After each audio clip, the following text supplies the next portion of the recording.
Welcome. This is the April monthly market update from Principal Wealth Partners. I'm Julina Ogilvie, partner and wealth advisor, joined as always with Bob Paolucci, our founder and CEO. Bob, hi. Morning. Good morning. Morning. So our presentation for the month is titled Stars Align. We had an eclipse on Monday, so we thought that would be a very cute title. But I also think it's going to be a relevant title as we go through the presentation today. And do you want to walk through the agenda with us? Agreed. Yeah, let's do it. So the topic of the stars are lining, it really refers to the setup for a long bull market. I would even say the setup for the Fed to execute their rate cuts starting this year, very likely starting soon, and continuing for many years. In prior videos, we talked about the inconsistency of data, earnings, policy, all that stuff. A lot of that driven by the disruption of the pandemic, change in politics, and a dramatic change in inflation, monetary policy, so on and so forth. The stars are now aligning. Things are becoming much more consistent, and we'll get into all of those things that we are looking at, and we'll cover it very briefly. We'll talk about program trading. We have it here as program trading triggering investor emotion. Throughout our career, Julina, we've talked about this. Nothing impacts investors negatively like quantitative trading. I say that because it's the stuff that they don't understand that moves markets frequently that drives everyone nuts, Yeah. right? I always think about investing as a rodeo, Mhm. and success is the bull, and you, the investor, are the cowboy or cowgirl riding that bull. And there's so much emotion and things thrown at you.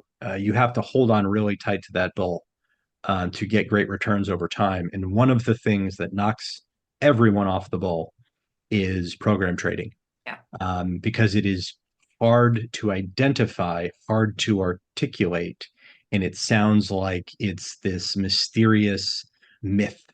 It's not. It's real, and we get to show it to you today. Yeah. We talked about this. Gold is having its moment. We'll maybe dig in and show you why in a minute.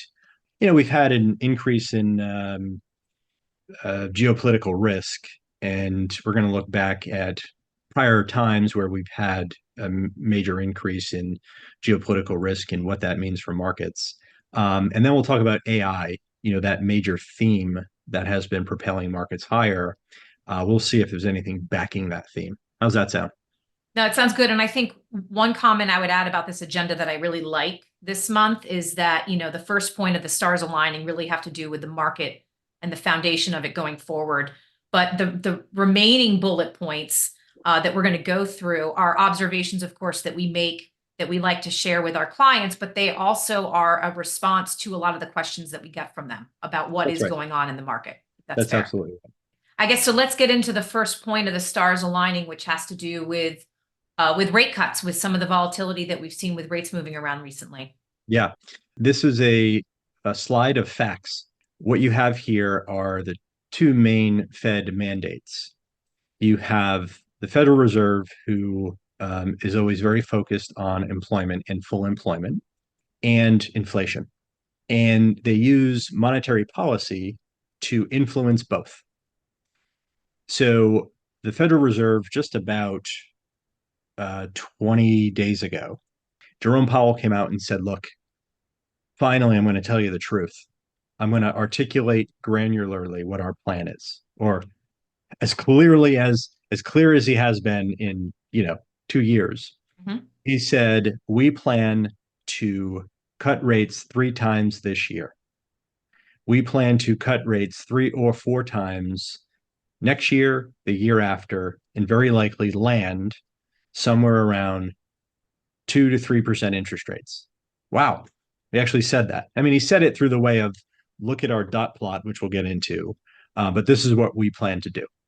And we're going to do this unless there are reasons to not do it. And what you see here is the real data. Unemployment, target unemployment from the Fed is 4%. If it goes above that, they are going to get anxious and they will cut rates. We're at 3.9. We're really one economic report away from being at 4. Pretty So darn check the close. box. We're Yep. there, right? Yep. I think a lot of people forget that the Fed's measurement of inflation is not CPI. It's not the headline wild measurement, right? That has tremendous lags in it. It is PCE, which is a better gauge of what consumers spend money on, not just using singular items or brand name goods. It's using a basket of various things that they could swap into. Mhm. So, if you don't like Listerine, you can buy the Target mouthwash, right, for less. If you don't want steak, you can buy pork, right? So they factor in the equivalence. And again, the Fed's target, probably everyone has heard this by now, is to have inflation in the twos. Choose. Got to start with a 2. That would be ideal. Well, the two main Fed measurements, PCE and core PCE, are in the twos. They're there. We're at 2.45 and 2.78. We're already there. So, yes, I just said that the Fed's target unemployment rate is 4. We're at 3.9. Actually, we rounded it to 3.9. It's 3.9 and change, Mhm. rounded down to 3.9. And both inflation measurements are below 3. They're in the twos. They're both creeping lower. So here is why Jerome Powell actually committed more than he has to rate cuts verbally 20 days ago. Right. Here it is. There it is. So we believe the Fed cutting cycle will start in June. Mhm. If you think about how he subtly laid out the number of cuts, you end up with a quarterly cut. So Q2 ends in June. Wouldn't that be ideal to have a June cut, a Mhm. September cut for Q3, and a December cut for Q4? There's your 3. That's 3. It happens to match to a T the Fed's dot plot by the end of 24. Right. And take that same methodology to the end of 25, the end of 26, and long run. Right. We'll get into that and show you the chart that we're talking about in a minute. So here you go. And I would also say too, the PCE that you were referencing, if you look at it a little bit longer term, back to the 90s, the more recent spike that we saw, and now you can see that decline over on the far right. It's a good visual on where it's been. Yeah, here's PCE, both measurements, looking back over about 30 years or so. Mhm. And you can see more recently on the right-hand side, the huge spike and then the big decline. We're headed right into the go zone. And that is roughly where we are and a little bit lower. Yeah, So absolutely. Another point on rate cuts is we've talked a lot about inflation and how it lags. And I think this is a great visual of some of the key components that still have really high inflation and how much they lag if you want to go through it. yeah, we point this out. You've probably heard in the news, everybody listening heard in the news that auto insurance is out of control. Yes, it is. Part of that is the process in which insurance rate increases get through the system. That's done at a state level. So the insurance commissioners get requests from all the insurance companies for all the different lines of insurance. The increase requests are always significant. What's approved is usually something less. However, the insurance companies have now come to the table with real rationale behind their rate increases. And the rationale is the cost of repair is higher, labor costs more, materials cost more. There's significantly more claims, theft, accidents, broken windows than they've ever seen. So the cost of actual insurance should go up. And the reason why it has is because the states, generally speaking, have allowed increases in unison.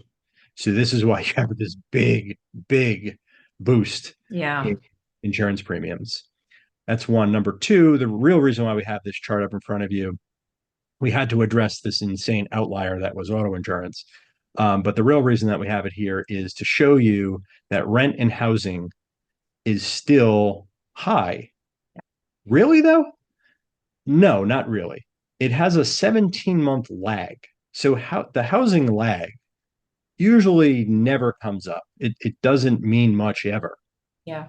unless you have a Federal Reserve who has tied themselves with rope to the data. They're data dependent. Well, huh, be careful, because if the data is stale, Yeah. it could send you down the wrong path with policy. The Fed thankfully knows this, which is why they have said many times over the past 6 months, as they try to detach from the data, Yeah. they've said, look, there's a tremendous lag. There are long variable lags in the data. Yeah. What are they talking about? Pet products? No. Medical care? No. Alcohol? No. They're talking about rent and housing.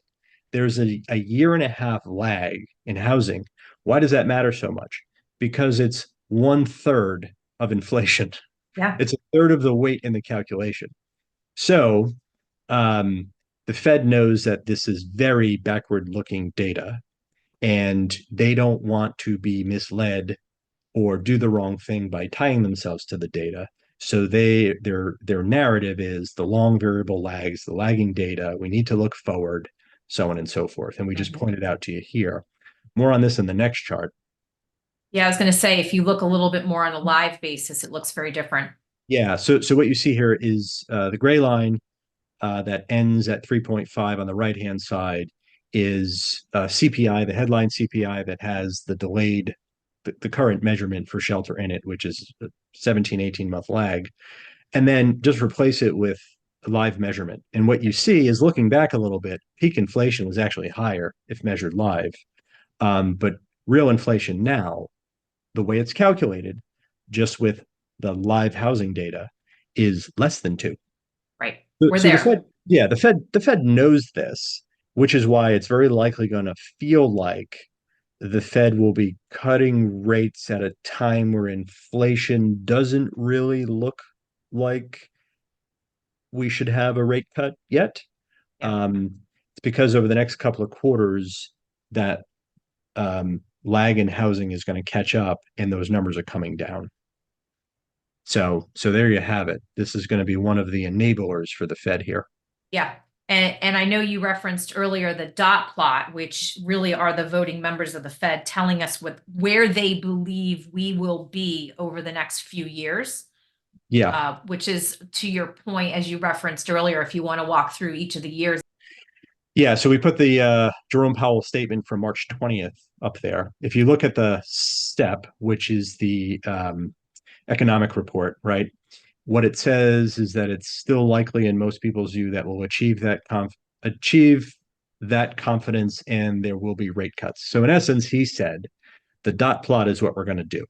So where do we get our 3 and 4 cuts from looking out into the future? Well, we get it from the Fed. This is what they provide. This is the report that is released the morning before they go on TV and talk about it. So what you see here is the voting members, they get the dots, cast your vote. So they stick it on a wall and they create this dot plot. And current rates are at 5.5%. So you can see the average dot is about 4.75%. Mhm. So there Right are your here. 3 cuts.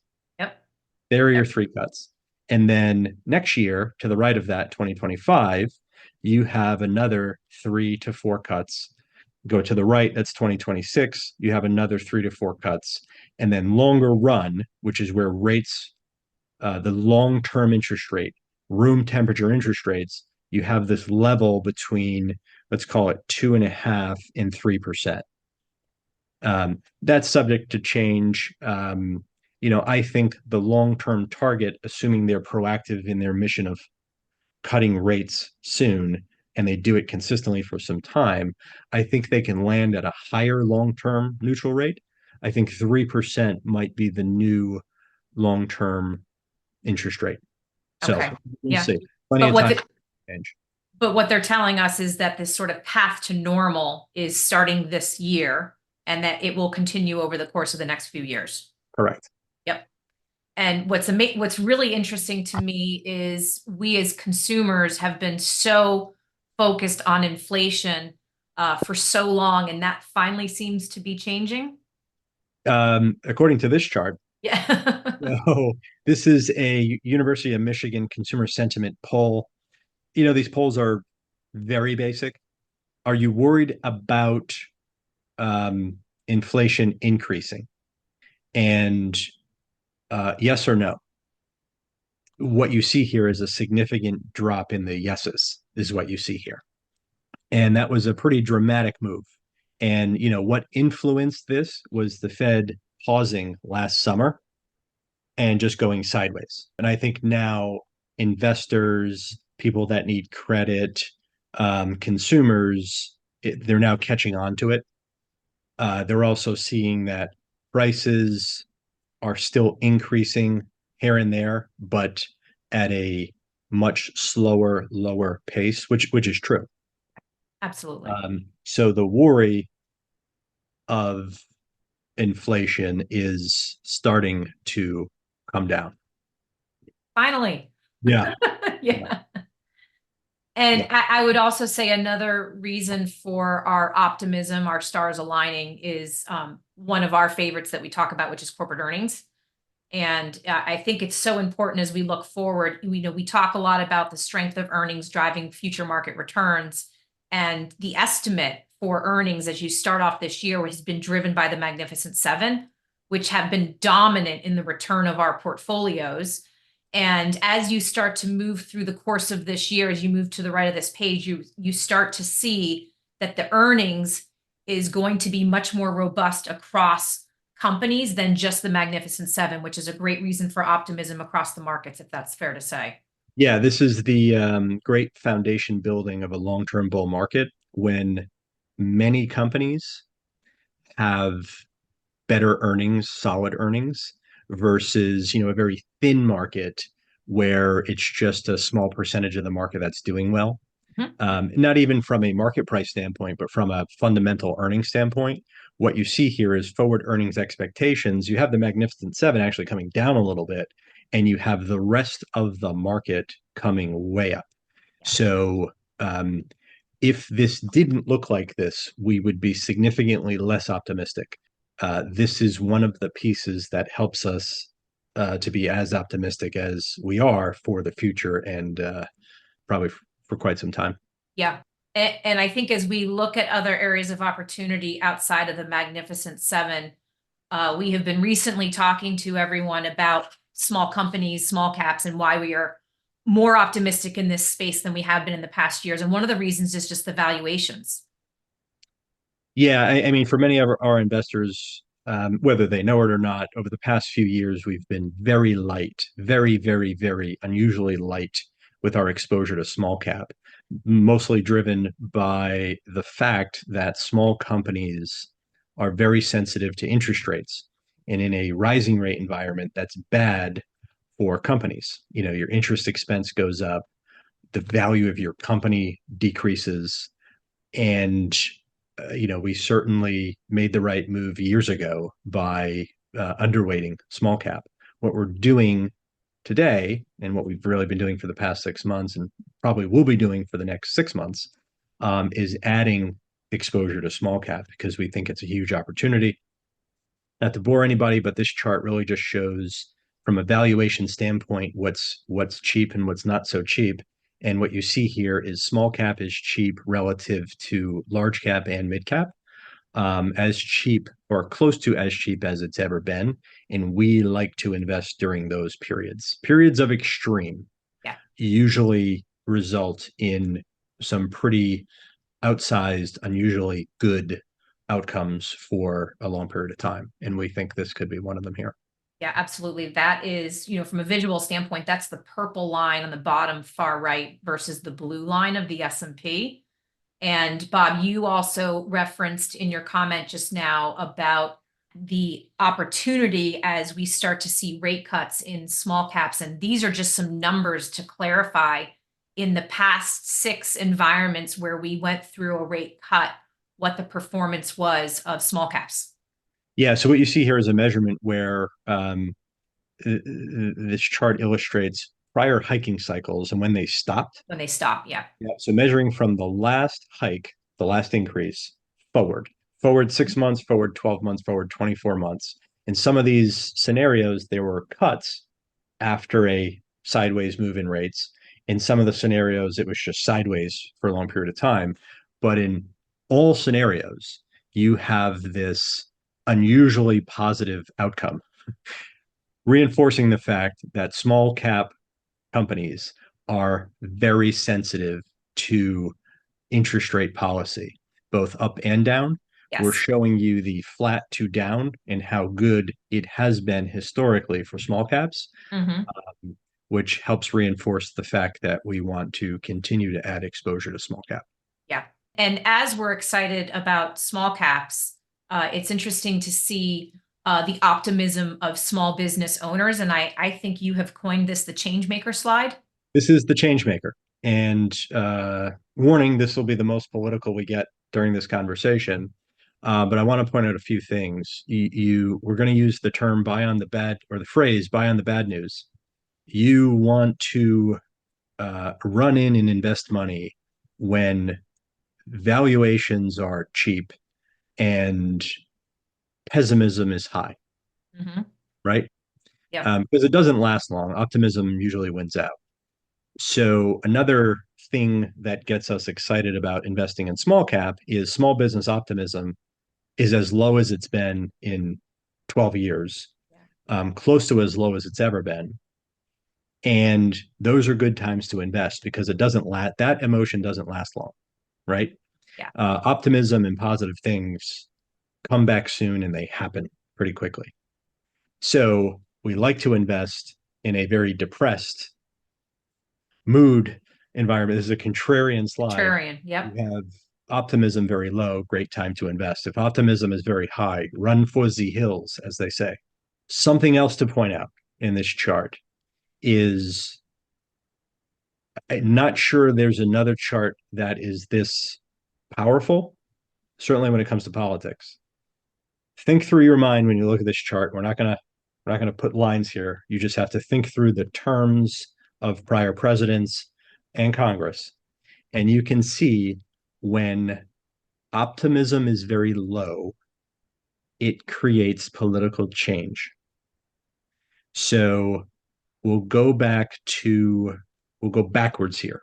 We'll go back to 2020 pandemic. Optimism was very low. You see that big V dip right Right. above 2020? Yep. It created political change.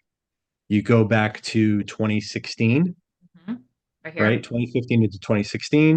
It Yep. was high in 2014. 2015 started to drift. 2016 drifted down. There was political change. You back all the way up to 2012. Yeah. That was the end of Obama's first term. You had the midterm election that was a landslide victory for Republicans. And then Obama's second term, ran through 2016 from there. But in all of these major valleys, all of the major valleys, there was political change. Mhm. There was major political change. And you have to understand there are more small businesses than big businesses. They employ more people than big businesses. This is a very powerful chart. And there are some interesting data points that lie in this chart. Just have to stare at it and do your work. Yeah. And I will leave it at that. And it's a great observation. So thank you for going through that. And I think one last point that we wanted to make on rate cuts is not just the opportunity in small caps going forward, but really in general across both stocks and bond. The slide looks a little confusing, but those dotted lines are the end of the last 6 rate hikes. And the left-hand side is what happened to stocks moving forward. And the right-hand side is what happened to bonds moving forward. Yes. So in a flat, low, or declining rate environment, you have access to capital rising, Mhm. cost of capital decreasing. Therefore, consumption is stimulated. Mhm. One. Number two, many businesses use debt. So the cost of debt decreases. Yeah. Therefore, the usage rises. And if companies are doing good things with the money that they borrow, and those good things are greater than the cost of financing, that's more growth. Okay. That's one. Number two, the price you should be willing to pay for a company and its future earnings rises when risk-free interest rates are low. Okay. Yeah. So it becomes a low hurdle for companies to jump over. When rates are low, you want to get on board and be invested in those companies. It also ties into the valuation of the company, but I'm not going to go there. That's a separate discussion. That's the left-hand side. So what you see is, except for the tech bubble implosion in 99 and 2000, which was driven by no earnings and euphoria and pixie dust, a flat to lower rate environment has worked out quite well for stocks. Left-hand side. Right-hand side, bonds. If stocks like lower rates, bonds love lower Yeah. rates. So you see total returns of the bond market on the right chart using the same Fed hiking cycles that were ended on the right-hand side, and you see 100% positive returns. So there you go. The main asset classes, stocks and bonds, I could even say commodities and real estate, love lower rates. So I believe this is going to be, lower rates is going to be one of the main catalysts for a very long-term bull market. And it's coming soon. Coming soon. If this isn't enough, then we start, we continue to look at, for example, dividends as another example of the stars aligning. Yeah, we'll call these more good charts. Yeah. Dividends are growing. They pretty much do that all the time. There was that slight decrease in dividend payout. There was a big decrease in the market in 08 and 09, but there was only a slight decrease in dividend payout. So it just tells you that bad times are temporary and good times are the norm. So Absolutely. that's a wonderful chart that you're looking at. Yeah. How about the next one? And the buybacks. Buybacks. So company buybacks. So, companies have the opportunity to buy back some of their shares with their free cash flow or the money that they borrow. And when they do that, that's a good sign that they have faith in their company. And that's also another catalyst for stock prices moving higher. Yes. So you have rising dividends and rising buybacks. That is a very good setup. Yeah, absolutely. And I think that with our optimism, hopefully that people can sense from this webinar today, it's always a good reminder that bull markets last a lot longer than bear markets, because we have had some good return recently. And the question always comes, is this going to last? Yeah, here is a chart of myopic loss aversion, right? So you have the bear markets down bottom. Bear markets typically last, according to this chart, depends on when you measure, but on average 11 months, and bull markets last 51 months. If you start in the 80s, it changes a little bit. Bear markets last about 8 or 9 months, and bull markets last about somewhere between 7 and 9 years. Yeah. It pays to be a bull. It hurts to be a bear. If you're a bear permanently and you're pessimistic about investing in big publicly traded companies in the United States, well, good for you. You're just not going to make a lot of money. If you're bullish, you'll make a fortune over time, and you'll do things like buy a home, pay for college, retire, leave money to the next generation and the next generation and the next generation. If you don't do that, it's going to be a challenge to do that. Yeah. And this chart proves it. It's a great chart to remind us. Yeah. The best time to be a bull is when everyone is bearish and they feel rotten. Yeah. Best time to be a bull. But if you're just a bull across the board, it works out quite well. Yeah. And I think that this is a good lead into actually a famous visual from Carl Richards that we could probably all use in all aspects of our life, not just in investing. Yeah, so there's a lot of stuff nowadays that are hitting you in the face, whether it be social media and what you see on social media, what your kids and grandkids are saying, what you hear in the news, read in the papers, magazines. There's just a lot of noise. There's a lot of stuff, most of which you can't control and most of which really doesn't matter. So we just want to remind you that you really should focus on things that matter and things that you can control. And it's really a fraction of the stuff that everyone deals with, hears about, and thinks about every day. So hopefully this chart gets you to focus a little bit more on that stuff. And we'll segue into some of those items in our world Yeah. that you need to stop worrying about. Mm-hmm. The first one is, why did the stock market go up today? Or what happened at 2 p.m.? Or why did this happen? Mm-hmm. I'm going to tell you right now, remind you if you haven't heard this from me, that 83% of all trading in the market is done by program traders. I shouldn't even say program traders, program trades that are auto executed by mathematical programs. Computers. That's it. It's very simple. Yep. So I can tell you that some of the main triggers, I can go on about this, and I love this stuff, but I'm just going to talk about some of the main ones. When you see a sudden spike in interest rates, you will see stock market volatility. When you see a sudden change in currencies, you will see a change in the stock market. When you see a sudden change in commodities, oil, uranium, natural gas, you will see copper. You will see a change in the stock market. Sort of the universal sign of war is spiking oil, right? Yeah. And what happened on April 4th of last week, I just want to show you an amazing quantitative trade that came out of nowhere and sent the market down for no fundamental reason other than oil spiked and then it didn't. And Bob, really quickly, if you look at the bottom timestamp, we're talking about a matter of hours. Oh yeah, this is we did this one on purpose. This is a 4 hour chart of London Yeah. last week. Yeah, this has since changed, but Yeah. this is just what happened. The trigger of the market declining, it wasn't earnings are down, the market's too expensive. It wasn't any fundamental change to anything. It was a technical spike in oil that triggered the quantitative programs to sell the stock market. And as oil kept rising minute by minute and hour by hour, the selling continued, And the right? and the selling is the blue line is the S&P. Yeah, the blue line is the S&P 500. This is by half hour. Yeah. We do have it by second if anyone wants to see it, but this is by half hour. And then the spot price of oil is in yellow.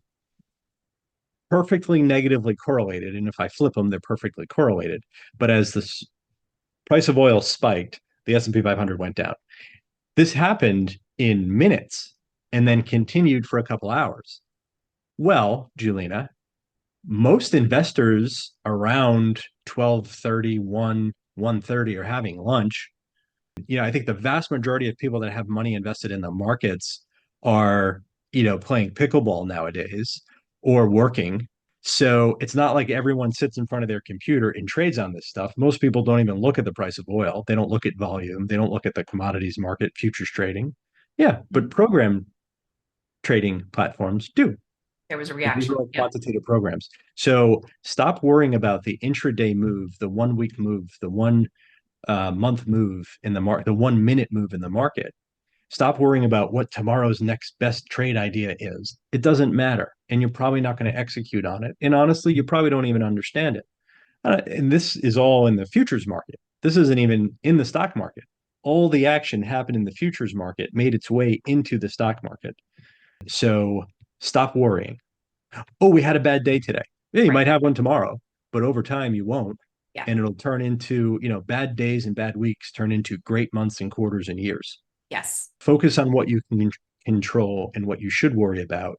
Yeah. This is the normal activity that you see every day, every minute, every second. The market moves in mysterious ways over long periods of time. It's somewhat predictable and driven by fundamentals.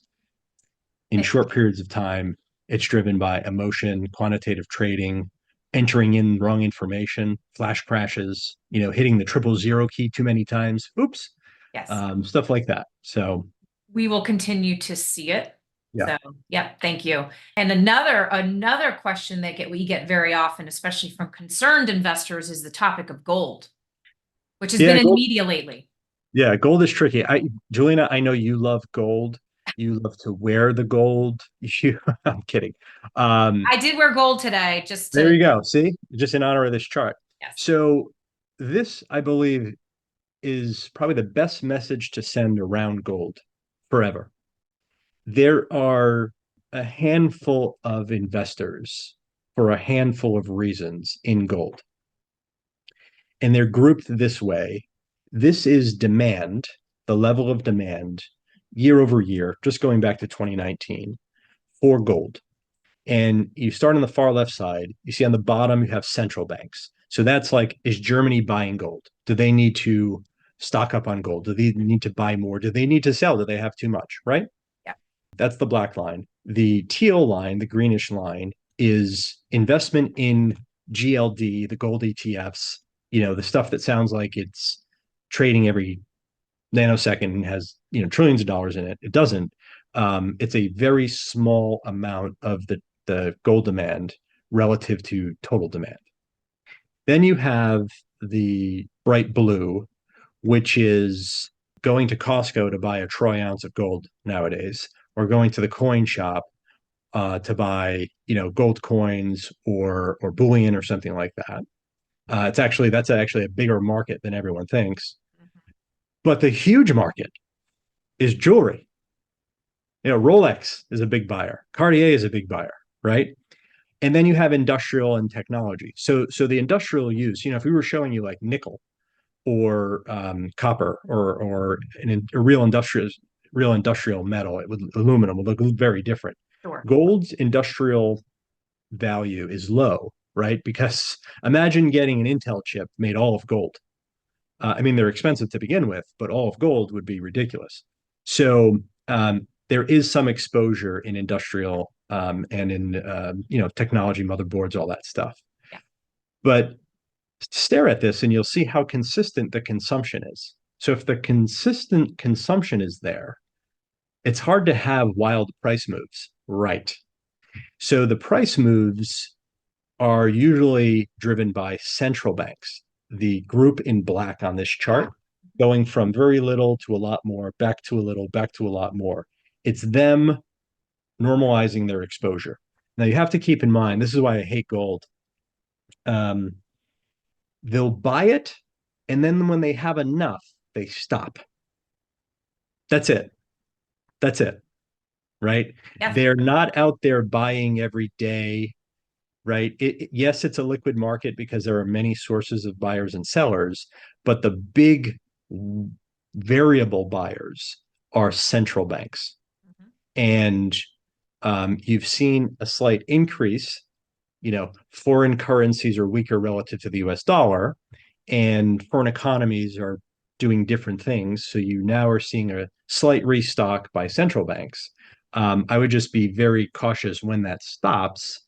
It will have an impact on the price of gold. Number one. Number two, when a lot of the manufacturers are buying, the jewelry manufacturers are buying precious metals. Today, they're doing it usually in Swiss francs. It's getting a little costly. Mhm. So the supply and demand of jewelry, which has risen during the COVID years and the free money years, it looks like that's coming down a little bit. So there might be less buying by the jewelers, and there might actually be less end consumption, therefore justifying the less buying. So just be mindful of that. Gold, tough to handle. If you actually get gold, you got to store it. I think a lot of people forget that it's taxed separately as a collectible at just under 30%. So it's higher than long-term capital gains. Number one. Number two, when you sell actual gold, physical gold, someone's going to charge you somewhere between 2 and 10% to handle it. Depending on how you have the gold, there's probably going to be an immediate tax form issued to you. You have to come up with a cost basis. So, Doesn't whenever pay you you an enter, income. I always tell people, whenever you enter an investment, if it's illiquid or non-traditional, you should always think about the exit and what that looks like before you decide to actually pull the trigger and buy something. Absolutely. No, So, there are great points. And I think another topic that comes up a lot is the geopolitical aspect. yeah. And we have a visual on this as well. Yeah. So what you see here, I mean, this chart goes back quite a bit to, World War II, Korean War, Vietnam, Gulf War, Iraq War. And what it shows is, I hate talking about this, but it shows that the market is positive through wars in very rough geopolitical times. The only thing that changes is the level of volatility, Correct. right? So Returns are typically positive, quite positive, but volatility does rise during those periods. So it feels awful. It is awful, and the market becomes more volatile, but the returns are still there. That just has to be understood. Yeah, and I think it's such a great example. We talk about this all the time that the markets can be emotional short term, but they do look forward longer term, and they will do that in periods of this as well. Yeah. So, and the last topic, which is oh so popular right now with AI. Yeah, so artificial intelligence, we're drowning in news articles and talking points when it comes to AI, AI, AI. Well, we're drowning in news articles because there's a lot of money being spent. So there is money behind AI. Is it real? Yeah, according to the dollars, it is. There's a massive increase in AI spending. And don't get me wrong, in some cases, it's just to say you're doing it. But in most cases, because there's value there. So, so yes, it's real. And yes, you have exposure through many different companies if you're an investor with us.